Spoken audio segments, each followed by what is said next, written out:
Germanton Hospital pioneers in world-class orthopedic cardiology and multi-specialty care. Top 3 in Hyderabad, top 10 in South India. Attapur, Hyderabad. Okay. మొత్తం మీద రాజకీయాల్లో ఉంటూనే ఏంటి కర్నూలులో office పెట్టంట చిన్న చిన్న సెటిల్మెంట్లు చేస్తున్నారంట. నేను సెటిల్మెంట్ ఎప్పుడు చేయలేదు, చేయను నా లైఫ్లో ఎప్పుడు ఏ సెటిల్మెంట్ చేయలేదు. ఇంకోటి లద్దగిరిలో మా నాన్న సంపాదించిన ఆస్తి కాకుండా ఒక్క సెంటు పొలం కూడా ఎక్కలేదు. ఈ మొత్తం ఈ జిల్లాలో కావచ్చు, రాష్ట్రంలో కావచ్చు, ఒక సెంటు, మళ్ళీ ఎకరాలు కూడా కాదు, ఒకే ఒక సెంటు పొలం కూడా మా నాయన నాకు వారసత్వం ఇచ్చినది తప్ప.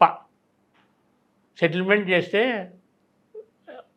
నాకు చక్రపాణి రెడ్డి అనే పేరు ఉండేది కాదు. లేదంటారా? ఆఫీస్ ఎందుకు పెట్టారు మళ్ళీ ఇక్కడ? నేను గత 2014 తర్వాత నేను ఇక్కడ ఉన్న ఇండ్లు అవన్నీ అమ్ముకొని వెళ్ళిపోయి నేను ఆస్తులు అవన్నీ చాలా అమ్ముకున్నాను. నేను ఒక 86 ఎకరాల వ్యవసాయ భూములు కూడా అమ్ముకున్నాను, వేరే చోట కొన్నేటివి. అవన్నీ అమ్ముకున్న తర్వాత వ్యవసాయం చేసుకుంటూ ఉండి నేను మళ్ళీ యాక్టివ్ కావాలా. నాకు ఆగిపోయే ఆలోచనతో లేను, రాజకీయంగా ఆగిపోయే ఆలోచనతో లేను. ఎన్నిసార్లు దెబ్బలు పడినా మళ్ళీ లేచి యాక్టివ్ కావాలంటే నేను లద్దగిరిలో ఉండి నాకు సాధ్యం కాదు. కాబట్టి నేను బయట ప్రపంచంలో కనపడాలంటే నేను ఇక్కడ ఒక చిన్న ఆఫీస్ పెట్టుకోవాలని చెప్పి అక్కడ ఏదో కొద్దిగా వీకర్ సెక్షన్ ఏరియాలో ఉన్న కొద్దిగా చిన్న బాడిగేండ్లు తీసుకొని ఎవరైనా అక్కడ వచ్చి కలిస్తే అట్లా కలవడానికి కూడా వాళ్ళకి ప్రజలకి ఇబ్బంది లేకుండా ఉంటుంది. మిత్రులు కలుస్తారు, మీడియా కలుస్తారు, ఎక్కడైనా ఊరిద్దరు అధికారులు స్నేహితులు ఉంటే వాళ్ళు కలుస్తారు. వాళ్ళు ఊరికైతే రాలేరు, ఎవరు రాలేరు. ఆ ఉద్దేశంతో పెట్టాను. సెటిల్మెంట్లు కాదు, సెటిల్మెంట్ చేయలేదు, చేయను కూడా, ఇప్పుడు కాదు భవిష్యత్తులో కూడా చేయను. నేను నార్మల్ పంచాయతీలు, వివాదాస్పదంగా వచ్చిన అన్నదమ్ముల పంచాయతీలో, లేకపోతే భార్యాభర్తల మధ్య వచ్చిన గొడవలో, ఇంకా స్నేహితుల మధ్య, అట్లాంటివి నేను దగ్గరుండి పంచాయతీలు చేస్తాను. పంచాయతీలు అంటే ఇవి కానీ ఆ సెటిల్మెంట్ పంచాయతీలు, ఆస్తుల పంచాయతీలు కాదు. ఆస్తుల పంచాయతీలు చేస్తట్లయితే నేను ఈరోజు ఇప్పుడు 2010లో కొన్న డొక్కు కారులో తిరుగుతున్నా. 2010 మోడల్ నాది బండి, ఫార్చునర్. అప్పుడు మంచి కొత్త బండి, జిల్లాలో 3వ బండి అది. ఈరోజు కూడా అదే బండిలోనే తిరుగుతున్నా. మా అబ్బాయిలకి ఇద్దరు అబ్బాయిలు కలిసి ఒకే ఒక మోటార్ సైకిల్ ఉంది. అది కూడా ఆ మోటార్ సైకిల్ కూడా 5 సంవత్సరాల కింద మోటార్ సైకిల్. నా అబ్బాయిలకు కూడా సపరేట్ మోటార్ సైకిల్ కూడా లేదు. నేను సెటిల్మెంట్ సర్వోత్తమ్ రెడ్డి అంటే మీ నాన్నగారు సంపాదించిన ఆశను ఎలా కరగబెడుతున్నారు అన్నమాట. మా నాన్న నాకు ఇచ్చిన వారసత్వమే అది, నిజాయితీ. నేను ప్రతి క్షణం తప్పు చేయాలా అని ఎప్పుడన్నా ఎవరన్నా కానీ సజెషన్ ఇస్తే కూడా ఎక్కడన్నా వస్తాయి. నాకు ఎందుకు రాజకీయాల్లో ఉన్నాను, పెద్ద స్థాయిలో ఉన్నాను, ఒకరిని డామినేట్ చేసే స్థితిలో ఉన్నాను కాబట్టి నా దగ్గర కూడా వస్తాయి. డబ్బు సంపాదించే అవకాశాలు ఎప్పుడు వచ్చినా కూడా నాకు మా నాన్న మా పెద్దనాన్న ఇద్దరు కనపడతారు కాబట్టి వెనక్కిపోయి అది ఏదో సెటిల్మెంట్ అంటే చేస్తా, నిస్వార్థంగా చేసి వాళ్ళది చేస్తాను. నేను అర్బన్ సెటిల్మెంట్ కూడా చాలా చేసిన.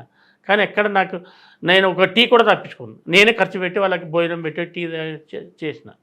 కానీ నేను ఎక్కడ నాకు చక్రపాణి రెడ్డికి 1000 రూపాయలు లంచం ఇచ్చినానని చెప్పి ఈ రాష్ట్రంలో ఎవరైనా కానీ చెప్తే కూడా, బహిరంగంగా మీడియాలో చెప్తే కూడా వాళ్ళకి నా దగ్గర ఉండే ఆశ అంతా రాసిచ్చి వెళ్ళిపోతారు. ఎందుకంటే నా కొడుకులు ఎట్లా యాదవ్ ఉద్యోగం చేసి బతుకుతారు. అట్లా ఇబ్బంది. నాయన సంపాదించిన ఆస్తి కూడా వదులుకునే సిద్ధం. నేను అవినీతి పాల్పడి ఇట్టే. మరి అలాంటి వారు ఎవరైనా చూద్దాం, ఎవరైనా దొరుకుతారేమో అంటే నేనైనా పిలుచుకొని చెప్పిస్తాను. చెప్పియాను తప్పకుండా. ఎందుకంటే వాళ్ళు కూడా ఆత్మసాక్షి అనేది ఉంటుంది. ఆత్మసాక్షికి లేకపోతే వాళ్ళు నమ్మిన దేవుని మిన్నో ఈయనకి మేము మీరు చల్లగా ఉండాలి. మీ ఆస్తులు మీ దగ్గర ఉండదు. పైగా ఇంత మంచితనంగా ఉన్నారు కదా, మరి ఈ వైఎస్ఆర్ కాంగ్రెస్ లో ఎలా సర్వే అవుతారు ఇక జీవితాంతం? నాకు ప్రేమతో పిలుచుకున్నారు, నాకు ఖచ్చితంగా ఇక్కడ గౌరవం లభిస్తుంది. ఇక పార్టీలు మారకుండా ఇక రాజకీయాల్లో ఉన్నంత వరకు హరిచక్రపాణి రెడ్డి గారు వైఎస్ఆర్ కాంగ్రెస్ పార్టీలో ఉంటారా? ఆ పార్టీ వాళ్ళు నన్ను పెట్టుకున్నంత కాలం ఉంటారు. ఓకే. నేను నా వరకు నేను వన్ సైడ్ లవ్ కాదు కదా, ఇది బోత్ సైడ్స్ ఉండాలి. ఓకే. నాకు పార్టీ మీద ప్రేమ ఉండింది. ఇంతకుముందు కూడా నేను పోకూడదనే. ప్రేమ వికటించిన రోజు అక్కడి నుంచి వికటించాల్సింది, దగ్గర నా నుంచి వికటించదు. అంతేనా? ఎందుకంటే నేను పనిచేయనికి వచ్చిన పార్టీకి, పదవి పొందనిక కాదు వచ్చినది. ఒకవేళ గవర్నమెంట్ వచ్చేట అవకాశం వచ్చేదేమో, పదవి పొందే అవకాశం కూడా వచ్చేదేమో. కానీ పదవే క్రైటీరియా అయినట్టే గాన, ఆదాయమే క్రైటీరియా అయ్యింటే గాన 2019లో నేను ఆ పార్టీకి పనిచేయకపోయినా బలవంతంగానే పోయేవాడిని. నన్నేం కాదనే వాళ్ళు కాదు. ఎందుకంటే జగన్మోహన్ రెడ్డి చుట్టూ ఉన్న వాళ్ళందరూ నాకు పరిచయస్తులే, నా నా సన్నిహితంగా ఉండేవాళ్ళే. ఖచ్చితంగా పార్టీలోకి చేర్చుకునేవాడిని. చాలామందిని కూడా చేర్చుకున్నారు. 2019లో గవర్నమెంట్ వచ్చిన తర్వాత కూడా తెలుగుదేశం పార్టీకి పనిచేసిన వాళ్ళని, ఎమ్మెల్యేలో పోటీ చేసిన వాళ్ళని, ఎమ్మెల్యేలను కూడా చేర్చుకున్నారు. నన్ను ఎందుకు చేర్చుకుంటారు? కానీ నాకు అట్లా పదవి కానీ డబ్బు సంపాదించుకునే దాంతో పార్టీలు మారే ఆలోచన చేయను. నా ఆత్మాభిమానం ఎప్పుడు దెబ్బతింటుందో అప్పుడు దూరం వెళ్ళిపోతా, అంతే. భవిష్యత్తులో ఏమన్నా ఒకవేళ వైసీపీ పైన అలకపోనితే ఇప్పుడిప్పుడే 21 స్థానాలు, 21 అసెంబ్లీ స్థానాలు, 2 పార్లమెంటు స్థానాలతో 100% స్ట్రైక్ రేటుతో దూసుకుపోతున్న జనసేన వైపు చూస్తారా మళ్ళా?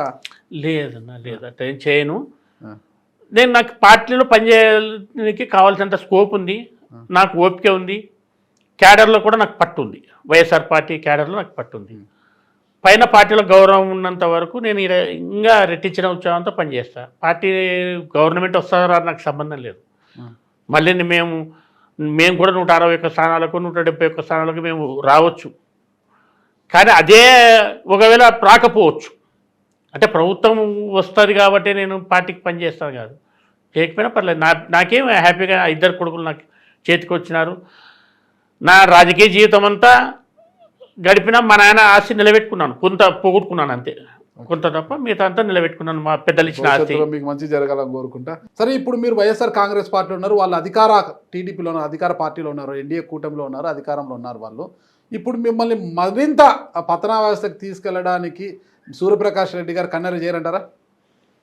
నేను ప్రత్యేకంగా తొక్కుతున్నానంటలేను, చెప్తున్నా కదా. బ్రాండ్ కాపాడుకునే ప్రయత్నం కాకుండా వ్యక్తిగతంగా కాపాడుకునే ప్రయత్నంలో నాలాంటి వాడు అడ్డమే కనపడుతున్నాడు. ఇప్పుడు ఆయన నన్ను తొక్కనీక అంటే వ్యాపారాలు లేవు నా దగ్గర, అంటే ఆర్థికంగా దెబ్బతీయనిక నాకు ఆర్థిక వనరులు లేవు, నాకు ఆల్రెడీ పదవులు లేవు, పదవులు బీకేయనికే నన్ను ఏ రకంగా తొక్కుతాడు? తొక్కనికే ఆయన్నే కాదు, ఎవ్వరు నన్ను తొక్కలేరు. నేను ఎందుకు ఇంత ధైర్యంగా ఉంటానంటే మిగతా రాజకీయ నాయకుల కంటే నాకు లోపాలు లేని రాజకీయాలు, నేనేం ఏ రకమైన లోపాలతో బతుకుతలేను. బలహీనతతో ఉన్న వ్యక్తిని అయితే భయపడేవాడిని. నాకు ప్రత్యేకంగా వ్యాపారాలు అవి ఉంటే అవి ఏమైనా దెబ్బతీస్తారని భయపడేవాడిని. నాకు అవి ఏమి లేవు కాబట్టి ప్రతిపక్షంలో ఉన్నా కూడా ఎన్ని ఏళ్ళు ప్రతిపక్షంలో ఉన్నా కూడా హ్యాపీగా ఉండగలుగుతున్నా. అంటే పదవి రాలేదనే బాధ అయితే ఒకటి ఉంటుంది, కానీ అంటే ప్రజల ద్వారా వచ్చే పదవి రాలేదనేది ఎమ్మెల్యే భవిష్యత్తులో ఒక్కసారి ఎమ్మెల్యేలే కాకపోయినానే అసెంబ్లీలో వెళ్ళి అధ్యక్ష అని పిలవలేకపోయినానే అనే ఒక బాధ ఏమనుందా?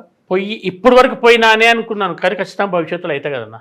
అవుతారు ఎమ్మెల్యే అవుతారా? ఖచ్చితంగా ఎమ్మెల్యే అయిన తర్వాతనే నా తుది శ్వాస పోతుంది డెఫినెట్గా. ఎక్కడ స్కోప్ ఆడుంది మీకు? ఖచ్చితంగా ఉందన్న. 4.5 సంవత్సరాల తర్వాత నన్ను మళ్ళా ఎమ్మెల్యేగా మీరు ఇంటర్వ్యూ చేస్తారు. సుమన్ టీవీలో మీ పర్సనల్ అండ్ బిజినెస్ ప్రమోషన్స్ కోసం కింది నెంబర్కి కాంటాక్ట్ చేయండి.